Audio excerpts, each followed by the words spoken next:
Item ಯಾವುದೇ ಇರಲಿ try ಮಾಡಿ ಆಚಿ ಚಿಕನ್ ಮಸಾಲಾ. ಆಚಿ ಚಿಕನ್ ಮಸಾಲಾ. ಎಷ್ಟೋ ಕಡೆ ಅವರ ಸಾಯುವರ ಬಾಯಲ್ಲಿ ನೀರು ಹಾಕಿದ್ದೀನಿ. ಅವ್ರ ಮನೆಯವರು ನನ್ನನ್ನು ಕರೆಸಿ ಇಲ್ಲಿ ಎಲ್ಲ ಒಂದು ಕಡೆ ಜೀವ ಹಿಡಿದು ಬಾರಪ್ಪ, ಕೆಲವರು ರೇಣುಕಣ್ಣ ಅಂತಾರೆ, ಗುರುವೇ ಅಂತಾರೆ, ಅವ್ರವ್ರ ಪ್ರೀತಿಯಿಂದ ಒಬ್ಬ ಸ್ವಾಮಿಯರು ಅಂತ ಕರೀತಾರೆ. ನಾನು ಜಾತ್ಯಾತೀತ ವ್ಯಕ್ತಿ. ಅವರ ಸಾಯುವರ ಬಾಯಲ್ಲಿ ನೀರು ಕುಡಿಸಿದಾಗ ನನ್ನ ತಲೆ ಮೇಲೆ ಎರಡೂ ಕೈ ಇಟ್ಟು ಆಶೀರ್ವಾದ ಮಾಡಿದ್ದಾರೆ.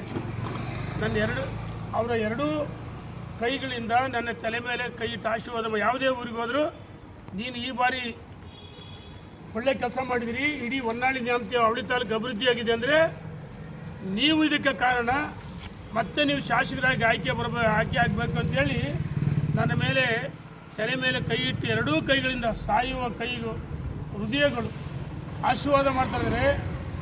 ಹುಟ್ಟುವ ಮಗುವಿನಿಂದ ಹಿಡಿದು ಸಾಯುವವರೆಗೂ ಎಲ್ಲರ ಬಾಯಲ್ಲಿ ರೇಣುಕಾಚಾರಿ ತಂಗಿ.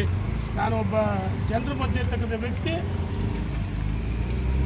ಕ್ಷೇತ್ರ ಸ್ಪರ್ಧೆ ಮಾಡೋಕ್ಕೆ ಯಾರಿಗೆ ಬೇಕಾದ್ರೆ ಅವಕಾಶ ಇದೆ. ಆದರೆ ಭಾರತೀಯ ಜನತಾ ಪಾರ್ಟಿಯಿಂದ ಸ್ಪರ್ಧೆ ಮಾಡ್ತಿದ್ರೆ ಬಾಗಿಲು ತೆಗೆಯಲ್ಲ.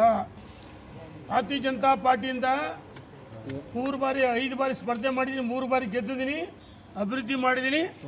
ಏನು ಸೋತರು ನಾನೇನು ಈನಾಗ ಸೋತಿಲ್ಲ, ನಾನೇ ಅಭ್ಯರ್ಥಿಯ ಸ್ಪರ್ಧೆ ಮಾಡ್ತೀನಿ, ಪ್ರಶ್ನೆ ಇಲ್ಲ. ಒಂದು ವೇಳೆ ಬರಮಾಡ್ಕೊಂಡು ಟಿಕೆಟ್ ಏನಾದ್ರು ಹೈಕಮಾಂಡ್ ಕೊಟ್ರೆ ಹೆಂಗೆ ಸರ್ ಮುಂದೆ? ಪ್ರಶ್ನೆ ಇಲ್ಲ ಅಂತ ಹೇಳ್ತಿಲ್ಲ.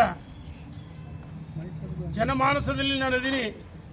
ಪಕ್ಷೇತರವಾಗಿ ಸ್ವತಂತ್ರವಾಗಿ ಸ್ಪರ್ಧೆ ಮಾಡೋದಕ್ಕೆ ಯಾರು ದೊಣ್ಣೆ ನಾಯಕರ ಅಪ್ಪಣೆ ಬೇಕಾಗಿಲ್ಲ. ಅವ್ರು ಸ್ಪರ್ಧೆ ಮಾಡೋದು ಪಕ್ಷೇತರಾಗಿ. ಭಾರತೀಯ ಜನತಾ ಪಾರ್ಟಿ ಬಾಗಿಲು ಬಂದಿದೆ ಅಷ್ಟೇ, ಸ್ಪರ್ಧೆ ಮಾಡ್ತೀವಿ ಅಂತಂದರೆ